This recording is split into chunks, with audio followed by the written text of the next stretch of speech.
Баршаларыңызға қайырлы күн көрермендер, менің каналыма қош келдіңіздер. Бүгін сіздерге бір ғана жұмыртқадан жасалынатын, әрі оңай, әрі жұмсақ болып шығатын песочник печеньенің рецептісін ұсынамын. Ең алдымен ыдысымызға бір жұмыртқамызды, қант ұнтағымызды және де қамыр қопсытқышымызды саламыз. Келесі кезекте ерітілген сары майымызды қосамыз. Өздеріңіздің қалаған сары майларыңызды қолдансаңыздар болады.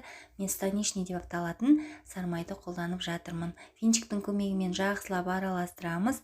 Біздің массамыз біркелікті болып араласқаннан соң оның үстіне ұнымызды саламыз. Бұл жерде мен ұнның барлығын бірден салып жібердім. Бірнеше бөлікке бөліп салудың қажеті жоқ. Осы видеодағыдай барлығын бірден салып араластырсаңыздар болады. Ең алдымен лопатканың көмегімен қамырымыздың басын біріктіріп аламыз.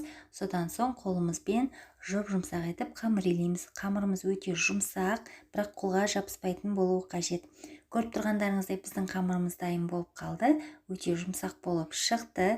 Келесі кезекте енді печеньеміздің формасын шығарамыз.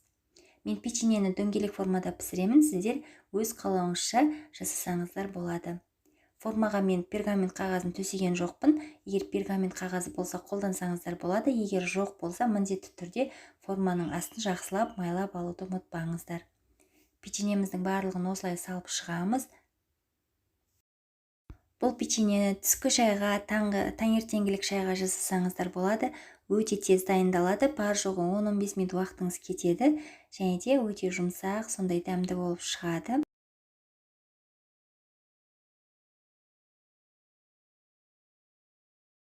Достар, көріп тұрғандарыңыздай печеньеміздің барлығын жасап болдық.